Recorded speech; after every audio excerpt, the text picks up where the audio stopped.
Kanyakumari means YouTube சேனலை subscribe பண்ணுங்கள். எங்கள் வீடியோ அப்டேட்ஸை உடனுக்குடன் தெரிஞ்சுக்கொள்ள பக்கத்தில் இருக்க பெல் ஐக்கானை கிளிக் பண்ணுங்கள்.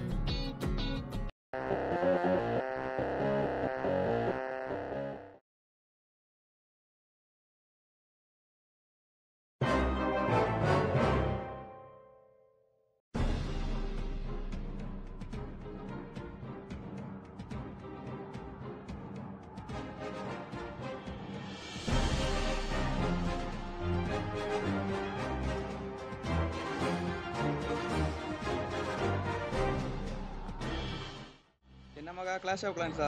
ஆமா மச்சி, உலகமே பப்ஜி விளையாட்டு இருக்கு, நீ என்ன கிளாஷ் ஆஃப் கிளான்ஸ்ல தொங்கிட்டு இருக்க? அது என்னவோ தெரியல, இந்த கேமை விட்டு வெளியே வரவே முடியல.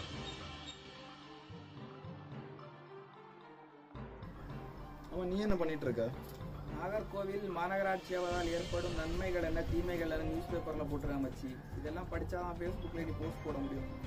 அங்க நீ வேற கன்னியாகுமரிக்காரனே இப்பதான் ஒரு விடிவுகாலம் பறந்துட்டு இருக்கான். அவனுங்களே முன் வந்து சித்தி ஆக்குறாங்க. உனக்கு என்ன பிரச்சனை? நீ எதுக்கு ஃபேஸ்புக்ல போட்டுட்டு இருக்க? நகராட்சியில இருந்து மாநகராட்சி மாறதுல உனக்கு என்ன விடிவு காலம்? அதான் நகராட்சியில இருந்து மாநகராட்சி ஆயிட்டோம்னா ஒரு படி மேல போற மாதிரி தானே. நம்ம ஊருக்கே அது ஒரு முன்னேற்றம் மாதிரி. சரி, நான் உன் வழிக்கே வரேன். இந்த கிளாஷ் ஆஃப் கிளான்ஸ்ல நீ எத்தனை லெவல் டவுன் ஹால் விளையாடிட்டு இருக்க இப்போ? நேற்று தான் மச்சி 10வது லெவல் அப்டேட் பண்ணியிருக்கேன். சரி, அப்போ என்னை 11ஆம் லெவல் அப்டேட் போட்டுரு. நீ முன்ன பின்ன அந்த கேம் விளையாடிருக்கியா இல்லையா? எப்படி விளையாடணும் சொல்லு. அதாவது இப்போதான் 10வது லெவல் அப்டேட் போட்டிருக்கேன். நீ இதுக்கான வால்ஸு டிஃபென்ஸ் எல்லாமே அப்டேட் பண்ணணும். அதுக்கப்புறம் தான் அடுத்த லெவலுக்கு நான் போக முடியும். இதே மாதிரி தான் மகா, ஒரு கேம்லேயே ஒரு லெவலில் இருந்து அடுத்த லெவல் போகும்போது செய்ய வேண்டிய வேலை எவ்வளோ இருக்குது. அதே மாதிரி தான் நகராட்சியிலேருந்து மாநகராட்சி அப்டேட் பண்ணுறதும். ஒரு நகராட்சியில் செய்ய வேண்டிய வேலையெல்லாம் முடிச்ச அப்புறம் தான் நம்ம மாநகராட்சி போகிறத பற்றி யோசிக்கணும். உனக்கு இப்போ என்ன? அதான் நாகர்கோயிலில் மார்த்தாண்டத்துல எல்லாம் ஃப்ளைஓவர் போட்டு விட்டுருக்கு. வண்டி எடுத்துகிட்டு சரணி போயிட்டு வரலாம்ல. இதுக்கு மேலே உனக்கு என்ன வேணும்? நான் அந்த டெவலப்மெண்ட்டை பற்றி பேசுகிறேன் மச்சி. உள்கட்டமைப்பு வசதிகள் எல்லாம் எவ்வளோ செய்ய வேண்டியது இருக்குது. எல்லா இடத்துலையும் பாதாள சாக்கடை வசதி, கழிவுநீர் மேலாண்மை, குடிநீர் வசதி, எல்லா இடத்துலையுமே தரமான ரோடு, இதெல்லாம் நம்ம டெவலப்மெண்ட்டுன்னு பார்க்கணும். ஆமாம், நம்ம ஆளுங்களுக்கு என்ன தான் பண்ணாலும் வயர் நிறையாது. அதனால எல்லாத்துக்கும் குறைய கண்டுபிடிச்சிட்டு இருக்கா கவர்மெண்ட். ஒரு விஷயம் மனுஷனா இல்லை, எவ்வளோ நல்ல விஷயத்தையும் கொஞ்சம் பாருங்க என்னென்ன இருக்குன்னு.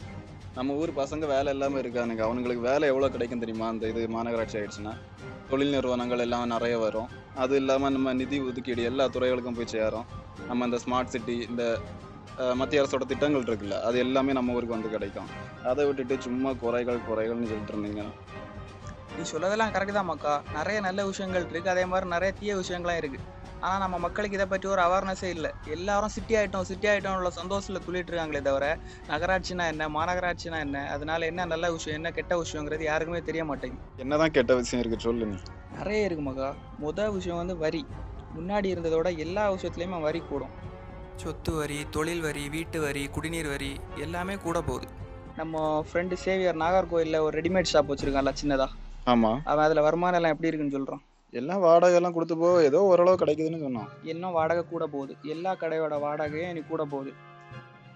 கடை வாடகை கூடனா என்ன ஆகும்? கடையில் விற்கிற சாதனமாக விலை கூடும். இந்த மாதிரி விலைவாசி உயர்வு, டிக்கெட் விலை உயர்வு, இந்த மாதிரி சின்ன சின்ன விஷயங்கள் நிறைய நம்ம மக்கள் ஃபேஸ் பண்ண வேண்டியது இருக்கும். இனிமே ஒரு லிஸ்டே போட்டுற போல. இது மட்டும் இல்லை மகா, இப்போது ஒரு நகராட்சி மாநகராட்சியாக மாறணும்னா அதுக்கு குறிப்பிட்ட அளவு மக்கள் தொகை இருக்கணும். ஆனால் நம்ம நாகர்கோயில் நகராட்சிக்கு அந்த அளவு மக்கள் தொகை கிடையாது. இதுக்காக இவங்க என்ன பண்ணியிருக்காங்க தெரியுமா? சுற்றி இருக்கிற சின்ன சின்ன ஊராட்சிகள் எல்லாம் இப்போ மாநகராட்சியோட இணைக்க போகிறாங்க. இதில் என்ன பிரச்சனை? அவங்க ஊராட்சியிலேருந்து டைரெக்டாக எங்கே மாநகராட்சி வராங்க. அவங்களுக்கு நல்லது தானே இது. நான் இதுக்கும் உன் கேம் வழியிலே வந்து எக்ஸாம்பிள் சொல்லேன். உங்கள் கிளாஷ் ஆஃப் கிளான்ஸ் கேமில் வார் போடுவீங்கல்ல? ஆமாம். அதில் நீங்கள் எல்லாரும் 10வது லெவலில் நல்ல அப்டேஷனில் இருக்கீங்க. ஒரே ஒரு பையன் மட்டும் 10வது லெவல் டவுன் ஹால் வச்சுருக்கான். ஆனால் எதையுமே அவன் அப்டேட் பண்ணல. அவனே நீங்கள் வாரில் உங்கள் கூட சேர்த்து போடுறீங்க. அவனோட நிலைமை என்ன ஆகும்? அவனோட பேஸ் ரொம்ப வீக்காக இருக்கும். ஸோ எனிமி ஈஸியாக அட்டாக் பண்ணிட்டு போயிடுவானே. இதே மாதிரி தான் மக்கா. இப்போ ஒரு ஊராட்சியில் இருக்கவங்கள ஒரே அடியாக நீங்கள் மாநகராட்சியில் கொண்டு சேர்த்தா அவங்களுக்கு ஊராட்சியில் உள்ள அடிப்படை கட்டமைப்பு வசதிகளே நான் முடிஞ்சிருக்காது.